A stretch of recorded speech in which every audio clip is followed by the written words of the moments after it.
열왕기상 6장. 이스라엘 자손이 이집트 땅에서 나온 지 480년, 솔로몬이 이스라엘의 왕이 된 지 4년째 되는 해 12월, 곧 둘째 달에 솔로몬은 주님의 성전을 짓기 시작하였다. 솔로몬 왕이 주님께 지어 바친 성전은 길이가 60자이고 너비가 20자이고 높이가 30자이다. 성전의 본당 앞에 있는 현관은 그 길이가 20자로서 그 본당의 너비와 똑같고 그 너비는 성전 본당 밖으로 10자를 더 달아냈다.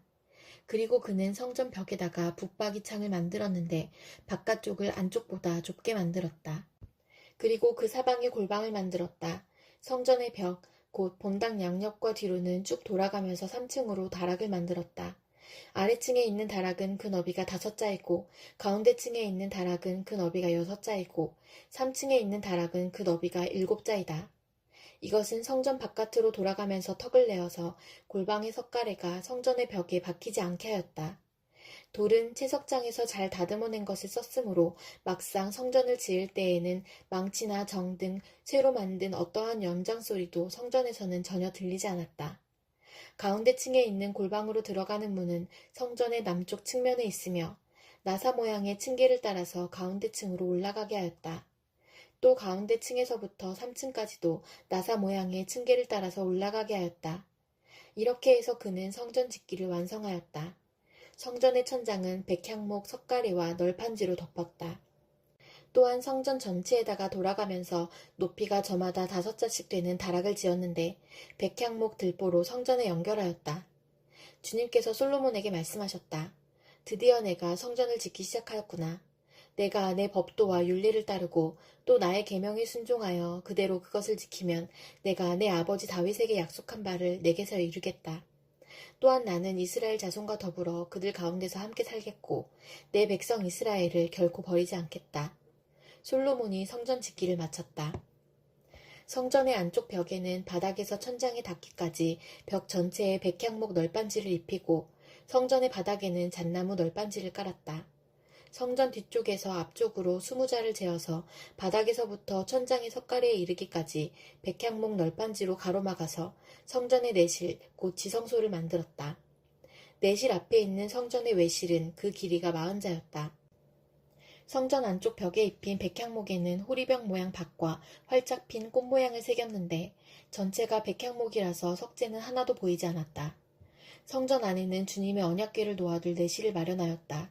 성전의 내실, 곧 지성소는 길이가 20자, 너비가 20자, 높이가 20자이고 순금으로 입혔으며 백향목 제단에도 순금으로 입혔다. 솔로몬은 성전 내부도 순금으로 입히고 지성소 앞에는 금사슬을 드리웠으며 그 지성소를 모두 금으로 입혔다. 그래서 그는 온 성전을 빠진 곳이 전혀 없도록 금으로 입혔다.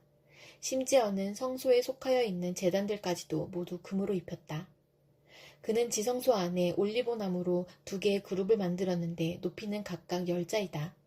그 한 그룹의 한쪽 날개는 5자, 그룹의 다른 쪽 날개 역시 5자이다. 그 날개의 한쪽 끝으로부터 다른 쪽 날개의 끝까지는 10자이다. 두 번째 그룹도 10자이며 두 그룹이 같은 치수와 같은 모양이었다. 이쪽 그룹의 높이도 10자이고 저쪽 것도 10자이다. 솔로몬은 그 그룹들을 지성소의 가장 깊숙한 곳에 놓았다. 그룹들의 날개는 펴져 있어서 이쪽 그룹의 한 날개가 저쪽 벽에 닿았고 저쪽 그룹의 한 날개는 이쪽 벽에 닿았다. 그리고 지성소의 중앙에서 그들의 다른 날개들은 서로 닿아 있었다. 그는 이 그룹에도 금으로 입혔다. 그는 성소의 지성소와 외실의 벽으로 돌아가면서 그룹의 형상과 종려나무와 활짝 핀 꽃 모양을 새겼다. 또 그 성전의 지성소와 외실 마루에도 금으로 입혔다.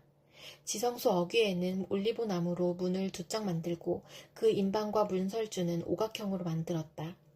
그리고 올리브나무로 만든 문 2짝에는 그룹의 형상과 종려나무와 활짝 핀 꽃 모양을 새겼는데 그룹 모양과 종려나무 모양 위에도 금으로 입혔다. 또 올리브나무로 본당의 외실 어귀를 만들었는데 그 문설주는 사각형으로 만들었다. 그리고 잣나무로 만든 2개의 문이 있는데 한쪽의 문도 2부분으로 접히고 다른 문도 2부분으로 접히게 되어 있었다. 그 위에 그룹들과 종려나무와 활짝 핀 꽃 모양을 새겼는데 그 위에 고루고루 금을 입혔다. 또 성전 앞에다가 안뜰을 만들었는데 안뜰 벽은 잘 다듬은 돌 3켜와 두꺼운 백향목 판자 1켜로 벽을 쳤다.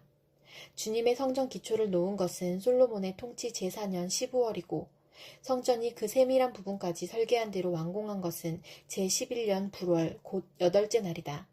솔로몬이 성전을 건축하는 데는 7해가 걸렸다. 에베소서 3장.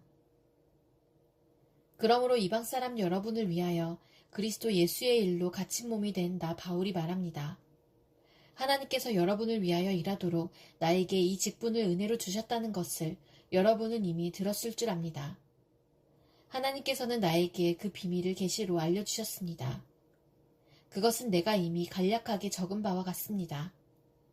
여러분이 그것을 읽어보면 내가 그리스도의 비밀을 어떻게 이해하고 있는지를 알게 될 것입니다. 지나간 다른 세대에서는 하나님께서 그 비밀을 사람의 아들들에게 알려주지 아니하셨는데 지금은 그분의 거룩한 사도들과 예언자들에게 성령으로 계시하여 주셨습니다. 그 비밀의 내용인즉 이방 사람들이 복음을 통하여 그리스도 예수 안에서 유대 사람들과 공동 상속자가 되고 함께 한 몸이 되고 약속을 함께 가지는 자가 되는 것입니다. 나는 이 복음을 섬기는 일꾼이 되었습니다. 내가 이렇게 된 것은 하나님께서 그분의 능력이 작용하는 대로 나에게 주신 그분의 은혜의 선물을 따른 것입니다. 하나님께서 모든 성도 가운데서 지극히 작은 자보다 더 작은 나에게 이 은혜를 주셔서 그리스도의 헤아릴 수 없는 부요함을 이방 사람들에게 전하게 하시고 만물을 창조하신 하나님 안에 영원전부터 감추어져 있는 비밀의 계획이 무엇인지를 모두에게 밝히게 하셨습니다. 그것은 이제 교회를 통하여 하늘에 있는 통치자들과 권세자들에게 하나님의 갖가지 지혜를 알리시려는 것입니다. 이 일은 하나님께서 우리 주 그리스도 예수 안에서 성취하신 영원한 뜻을 따른 것입니다. 우리는 그리스도를 믿음으로써 그분 안에서 확신을 가지고 담대하게 하나님께 나아갑니다. 그러므로 여러분을 위하여 당하는 나의 환난을 보고서 여러분이 낙심하는 일이 없기를 바랍니다. 내가 당하는 환난은 여러분에게는 영광이 됩니다. 그러므로 나는 아버지께 무릎을 꿇고 빕니다. 아버지께서는 하늘과 땅에 있는 각 족속에게 이름을 붙여주신 분이십니다. 아버지께서 그분의 영광의 풍성하심을 따라 그분의 성령을 통하여 여러분의 속사람을 능력으로 강건하게 하여 주시고 믿음으로 말미암아 그리스도를 여러분의 마음속에 머물러 계시게 하여 주시기를 빕니다. 여러분이 사랑 속에 뿌리를 받고 털을 잡아서 모든 성도와 함께 여러분이 그리스도의 사랑의 너비와 길이와 높이와 깊이가 어떠한지를 깨달을 수 있게 되고 지식을 초월하는 그리스도의 사랑을 알게 되기를 빕니다. 그리하여 하나님의 온갖 충만하심으로 여러분이 충만하여지기를 바랍니다. 우리 가운데서 일하시는 능력을 따라 우리가 구하거나 생각하는 것 이상으로 더욱 넘치게 주실 수 있는 분에게 교회 안에서와 그리스도 예수 안에서 영광이 대대로 영원 무궁하도록 있기를 빕니다. 아멘. 에스겔 36장. 너 사람아, 너는 이스라엘의 산들에게 이렇게 예언하여 일러라. 이스라엘의 산들아, 너희는 나 주의 말을 들어라. 나 주 하나님이 말한다. 너희의 원수가 너희를 차지할 생각을 하면서 옛적부터 있던 고지대가 이제 자기들의 소유가 되었다고 좋아한다. 너는 이스라엘의 산들에게 이렇게 예언하여 일러라. 나 주 하나님이 이렇게 말한다. 그 원수들이 너희를 황폐하게 만들었고 사방에서 너희를 삼켜버려서 너희가 다른 민족의 소유가 되었으므로 너희가 사람들의 입에 오르내리며 조롱거리가 되었다. 그러므로 너희 이스라엘의 산들아, 너희는 나 주 하나님의 말을 들어라. 나 주 하나님이 말한다. 산과 언덕에게, 시냇물과 골짜기에게, 황폐해진 황무지에게, 그리고 사방에 남아있는 성읍들, 곧 다른 민족들이 약탈하여 조롱거리가 된 버림받은 성읍들에게 말한다. 나 주 하나님이 이렇게 말한다. 진실로 내가 나의 맹렬한 질투를 그대로 쏟아서 남아있는 이방 민족들과 에돔 온 땅을 쳐서 말한다. 그들은 내 땅을 자기들의 소유로 만들면서 기뻐하였고 내 땅의 주민을 멸시하면서 내쫓고 내 땅의 목초지를 약탈하고 차지하였다. 그러므로 너는 이스라엘 땅을 두고 예언하고 산과 언덕에게 시냇물과 골짜기에게 전하여라. 나 주 하나님이 이렇게 말한다. 너희가 문 민족에게 수치를 당하였기 때문에 내가 질투와 분노를 그대로 쏟으면서 말한다. 그러므로 나 주 하나님이 이렇게 말한다. 내가 직접 내 손을 들고 맹세하였다. 진실로 너희의 사방에 있는 이방 민족들이 스스로 수치를 당하게 될 것이다. 내 백성 이스라엘이 곧 고국으로 돌아올 터이니 너희 이스라엘의 산들아 너희는 내 백성을 위하여 나뭇가지를 내어 뻗고 열매를 맺어라. 내가 너희의 편을 들겠다. 내가 너희에게로 얼굴을 돌리면 사람들이 너희 산악지대를 갈아서 씨를 뿌릴 것이다. 그리고 내가 너희 이스라엘 족속의 인구가 늘게 하여 성읍들에 사람이 다시 살고 폐허를 다시 건설할 것이다. 내가 너희 산들 위에 사람과 짐승을 많게 하여 그들의 숫자가 많아지고 번창할 것이다. 산들아, 내가 너희를 예전처럼 사람들이 살도록 하고 전보다 더 좋아지게 해주겠다. 그때야 비로소 너희는 내가 주인 줄 알 것이다. 내가 너희 산들 위에 사람들이 곧 내 백성 이스라엘이 다시 다니게 하겠다. 그들이 너희를 차지하고 너희는 그들의 소유가 될 것이다. 너희는 내 백성 이스라엘이 또다시 자식을 빼앗기지 않게 할 것이다. 나 주 하나님이 이렇게 말한다. 사람들이 너를 두고 사람을 삼키는 땅이요 제 백성에게서 자식을 빼앗아간 땅이라고 말하지만 내가 다시는 사람을 삼키지 않고 다시는 내 백성에게서 자식을 빼앗아가지 않을 것이다. 나 주 하나님의 말이다. 내가 다시는 이방 나라들이 너를 비웃지 못하게 하며 문 민족이 다시는 너를 조롱하지 못하게 하겠다. 너도 다시는 내 백성을 넘어지게 하지 않을 것이다. 나 주 하나님의 말이다. 주님께서 나에게 말씀하셨다. 사람아, 이스라엘 족속이 자기들의 땅에 살 때에 그 행위로 그 땅을 더럽혔다. 내가 보기에 그 소행이 월경 중에 있는 여자의 부정함과 같았다. 그들이 죄 없는 사람들의 피를 흘려 그 땅을 더럽혔으며 온갖 우상을 섬겨 그 땅을 더럽혔으므로 그들에게 내 분노를 쏟아부었다. 내가 그들을 그 행위대로 심판하여 그들을 여러 나라들 속으로 쫓아보내며 여러 나라에 흩어지게 하였다. 그들은 여러 나라에 흩어져서 가는 곳마다 내 거룩한 이름을 더럽혔다. 그래서 이방 사람들은 그들을 보고 주의 백성이지만 주의 땅에서 쫓겨난 자들이라고 하였다.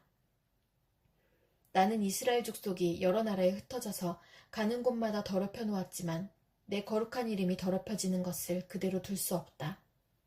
그러므로 너는 이스라엘 족속에게 전하여라. 나 주 하나님이 이렇게 말한다. 이스라엘 족속아, 내가 이렇게 하려고 하는 까닭은 너희들을 생각해서가 아니라 너희가 여러 나라에 흩어져서 가는 곳마다 더럽혀 놓은 내 거룩한 이름을 회복시키려고 해서다. 너희가 여러 나라에 흩어져 살면서 내 이름을 더럽혀 놓았으므로 거기에서 더럽혀진 내 큰 이름을 내가 다시 거룩하게 하겠다. 이방 사람들이 지켜보는 앞에서 너희에게 내가 내 거룩함을 밝히 드러내면 그때야 비로소 그들도 내가 주인 줄 알 것이다. 나 주 하나님의 말이다. 내가 너희를 이방 민족들 가운데서 데리고 나오며 그 여러 나라에서 너희를 모아다가 너희의 나라로 데리고 들어가겠다. 그리고 내가 너희에게 맑은 물을 뿌려서 너희를 정결하게 하며 너희의 온갖 더러움과 너희가 우상들을 섬긴 모든 더러움을 깨끗하게 씻어주며 너희에게 새로운 마음을 주고 너희 속에 새로운 영을 넣어주며 너희 몸에서 돌같이 굳은 마음을 없애고 살갗처럼 부드러운 마음을 주며 너희 속에 내 영을 두어 너희가 나의 모든 율례대로 행동하게 하겠다. 그러면 너희가 내 모든 규례를 지키고 실천할 것이다. 그때에는 내가 너희 조상에게 준 땅에서 너희가 살아서 너희는 내 백성이 되고 나는 너희의 하나님이 될 것이다. 내가 너희를 그 모든 더러운 곳에서 구원하여 낸 다음에는 곡식의 소출을 풍성하게 하여 다시는 너희에게 흉년이 들지 않게 하며 나무에 과일이 많이 맺히고 밭에서 소출이 많이 나게 하여 너희가 다시는 굶주림 때문에 다른 여러 나라의 조롱을 받지 않게 하겠다. 그때에 너희가 너희의 악한 생활과 좋지 못됐던 행실들을 기억하고 너희의 온갖 악과 역겨운 일들 때문에 너희 자신을 미워하게 될 것이다. 내가 이렇게 하는 것은 너희 때문이 아니라는 것을 너희가 알아야 한다. 나 주 하나님의 말이다. 이스라엘 족속아, 너희의 행실을 부끄러워하고 수치스러운 줄 알아라. 나 주 하나님이 말한다. 내가 너희에게서 그 모든 죄를 깨끗이 씻어주는 날에는 너희의 성읍에도 사람이 살게 하며 폐허 위에도 집을 짓게 하겠다. 이전에는 지나가던 사람들이 황폐한 땅을 보며 지나다녔으나 이제는 그곳이 묵어있지 않고 오히려 잘 경작된 밭이 될 것이다. 그래서 사람들이 말하기를 황폐하던 바로 그 땅이 이제는 에덴 동산처럼 되었고 무너져서 폐허와 황무지가 되었던 성읍마다 성벽이 쌓여 올라가서 사람 사는 땅이 되었다고 할 것이다. 그때야 비로소 너희의 사면에 남아있는 여러 나라들이 바로 나 주가 무너진 것을 다시 세우며 황폐한 땅에 다시 나무를 심는 줄을 깨달아 알 것이다. 나 주가 말하였으니 내가 이룰 것이다. 나 주 하나님이 말한다. 이제 나는 다시 한번 이스라엘 족속을 시켜서 내게 도움을 간청하게 하겠고 그들의 인구를 양떼처럼 불어나게 하겠다. 성회 때마다 거룩한 제물로 바칠 양떼가 예루살렘으로 몰려들듯이 폐허가 된 성읍들이 사람들로 가득 차게 하겠다. 그때야 비로소 그들이 내가 주인 줄 알 것이다. 시편 86편. 주님, 나에게 귀를 기울이시고 응답하여 주십시오. 나는 가난하고 궁핍한 사람입니다. 그러나 나는 신실하오니 나의 생명을 지켜주십시오. 주님은 나의 하나님이시니 주님을 신뢰하는 주님의 종을 구원하여 주십시오. 내가 온종일 주님께 부르짖습니다. 주님, 나에게 은혜를 베풀어 주십시오. 주님, 내가 진심으로 주님을 우러러봅니다. 주님의 종의 마음을 기쁨으로 가득 채워주십시오. 주님, 주님은 선하시며 기꺼이 용서하시는 분, 누구든지 주님께 부르짖는 사람에게는 사랑을 한없이 베푸시는 분이십니다. 주님, 나의 기도에 귀를 기울이시고 나의 애원하는 소리를 들어주십시오. 주님은 나에게 응답해 주실 분이시기에 제가 고난을 당할 때마다 주님께 부르짖습니다. 주님, 신들 가운데 주님과 같은 신이 어디에 또 있습니까? 주님의 하신 일을 어느 신이 하겠습니까? 주님께서 지으신 문 나라가 모두 와서 주님께 경배하며 주님의 이름에 영광을 돌립니다. 주님은 위대하셔서 놀라운 일을 하시니 주님만이 홀로 하나님이십니다. 주님, 주님의 길을 가르쳐 주십시오. 내가 진심으로 따르겠습니다. 내가 마음을 모아 주님의 이름을 경외하겠습니다. 주 하나님, 내 마음을 다하여 주님께 감사드리며 영원토록 주님의 이름에 영광을 돌리렵니다. 나에게 베푸시는 주님의 사랑이 크시니 수월의 깊은 곳에서 주님께서 내 목숨을 건져내셨습니다. 하나님, 오만한 자들이 나를 치려고 일어나며 난폭한 무리가 나의 목숨을 노립니다. 그들은 주님을 안중에도 두지 않습니다. 그러나 주님은 자비롭고 은혜로우신 하나님이시요 노하기를 더디하시며 사랑과 진실이 그지없으신 분이십니다. 내게로 얼굴을 돌려주시고 내게 은혜를 베풀어 주십시오. 주님의 종에게 힘을 주시고 주님께서 거느리신 여종의 아들에게 구원을 베풀어 주십시오. 은총을 베풀어 주실 징표를 보여주십시오. 나를 미워하는 자들이 보고 부끄러워할 것입니다. 주님께서 친히 나를 돕고 위로하셨습니다.